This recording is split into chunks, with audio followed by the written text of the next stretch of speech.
Pemirsa, sampah organik yang disulap jadi kompos bernilai ekonomi jadi berkah desa Dharma Saba, Bandung, Jawa Barat.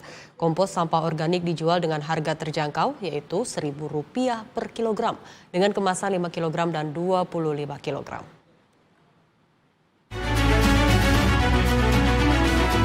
Kepentingan publik, sehingga sarana prasarana publiknya akan terganggu.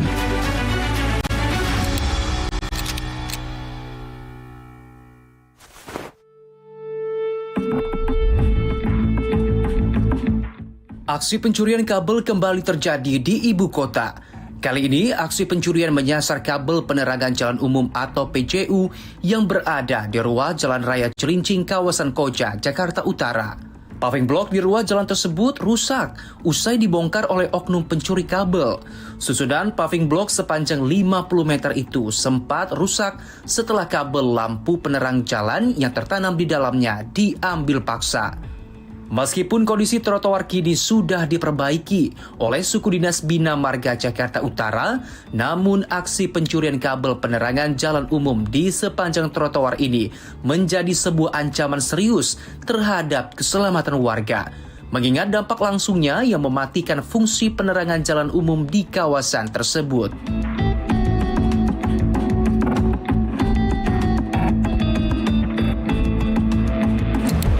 Pemirsa, di sepanjang ruas jalan inilah aksi pencurian kabel penerangan jalan umum dilancarkan.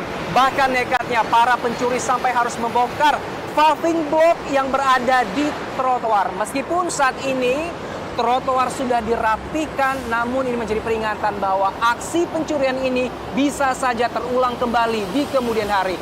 Bahkan aksi pencurian ini sempat mengganggu aktivitas para pejalan kaki.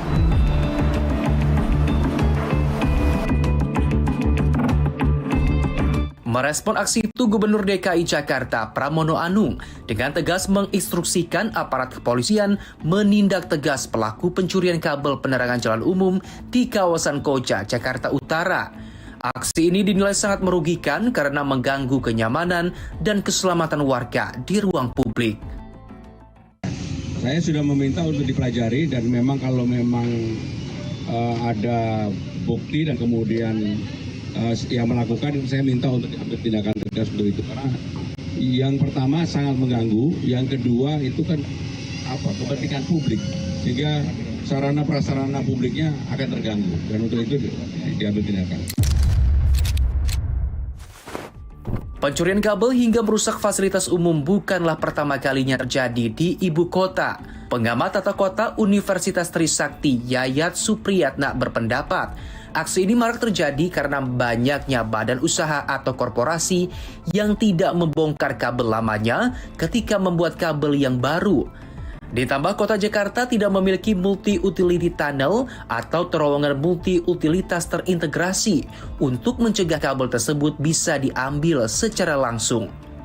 Yayat pun menyarankan agar pemerintah membangun prasarana pendukung utilitas bawah tanah yang terintegrasi. Selain itu, ia juga menyoroti pentingnya menghadirkan peraturan daerah yang mengatur utilitas bawah tanah. Jadi sekali lagi saya mengatakan bahwa pencurian kabel-kabel lama ini pada umumnya karena banyak badan usaha atau korporasi yang tidak membongkar bekas kabel lamanya ketika mereka membangun atau membuat kabel baru di dalamnya. Karena bagi mereka membongkar kabel lama juga menjadi risiko tersendiri, apalagi dengan sistem penanaman yang memang dengan model baru ya. Otomatis itu kalau dibongkar itu akan menjadi persoalan baru karena itu menjadi sebuah biaya-biaya yang harus ditanggung.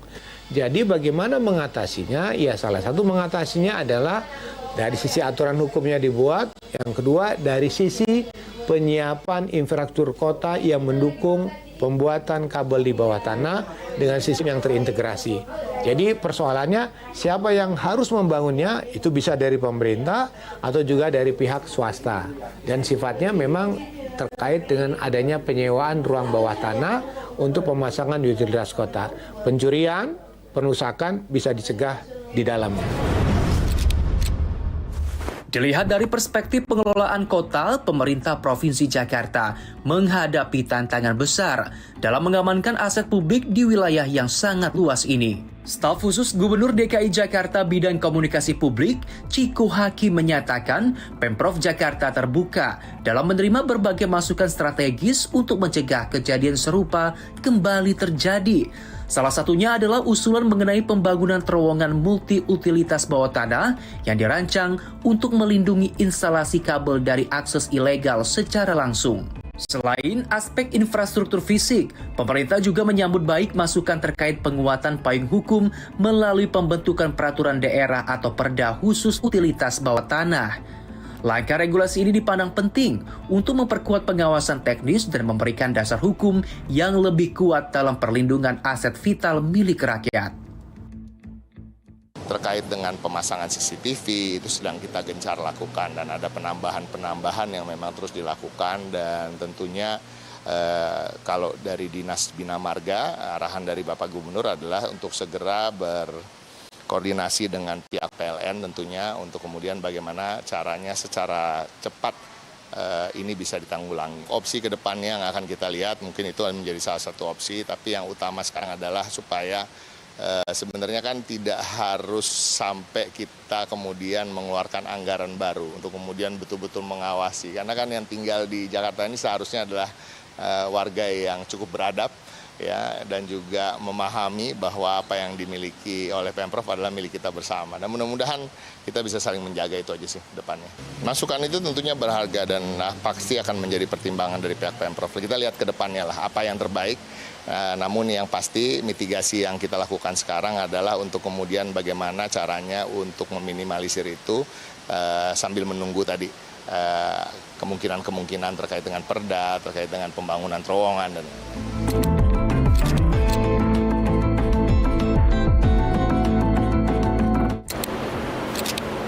Aksi pencurian yang berujung pada perusakan fasilitas publik harus ditangani dengan serius. Sinergi antara pemerintah dengan aparat penegak hukum menjadi kunci agar pengawasan dan juga langkah-langkah konkret dibentuk sehingga aksi pencurian ini tidak lagi terjadi di kemudian hari. Dari Jakarta, Tim Liputan Garuda TV.